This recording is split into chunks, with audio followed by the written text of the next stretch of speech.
and the Israeli hard-right government has a mandate. I gotta be careful the way I say this. They're gonna try to ethnically cleanse Gaza.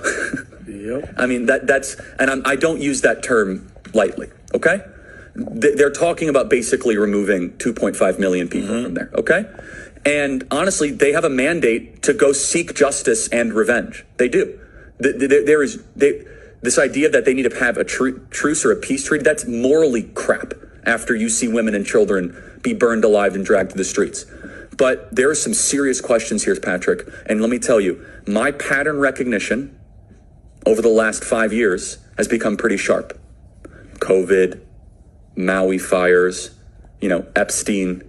When I see a story and it doesn't click, our guts are usually right. So I've been to Israel many times. The whole country's a fortress. When I first heard this story, I still had the same gut instinct that I did initially. I find this very hard to believe. I've been to that Gaza border. You cannot go 10 feet without running into a 19-year-old with an AR-15 or an automatic machine gun that's an IDF soldier. Right, the whole country is surveilled. And so let me just kind of go through this. We don't talk about Israeli politics very often, and most Americans don't know this. The last 9 months, Israel is on the brink of civil war. It's not an exaggeration. This judicial stuff, there were hundreds of thousands of Israelis taking to the streets because Bibi Netanyahu was basically redefining the Israeli constitution. That's not an exaggeration, right? He said the judicial branch has too much power. There were protests planned this week against Netanyahu, where they anticipated tens of thousands of people to take to the streets. That's all gone, Patrick.